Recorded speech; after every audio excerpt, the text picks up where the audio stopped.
சாம்பாரும் அப்பளமும்பா. ஐயா தோர இது சோயநல பூமி. ஐயா தோர டைம் ஆயிடுச்சு, நம்ம ஆடு ஒன்றும் வரலையே. டைமிங்க்கு கரெக்டா வருவான் சேகர் பையன்.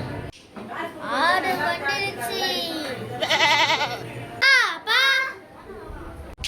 பீட்சா ஆர்டர் பண்ணிக்கிறேன், ஒரு 500 ரூபாய் கொடு. டேய், அம்மா வேங்களுக்கு 50 கஷ்டமா கொடுக்கும். 500 ரூபாவா? வந்த வேலை முடிஞ்சிச்சு, நம்ம போயிடலாம். கண்ணா லட்டு திங்க ஆசையா. ஒரு 500 ரூபாய் மிச்சம் பண்ணலாம் பார்த்தா இவன் வேறயா?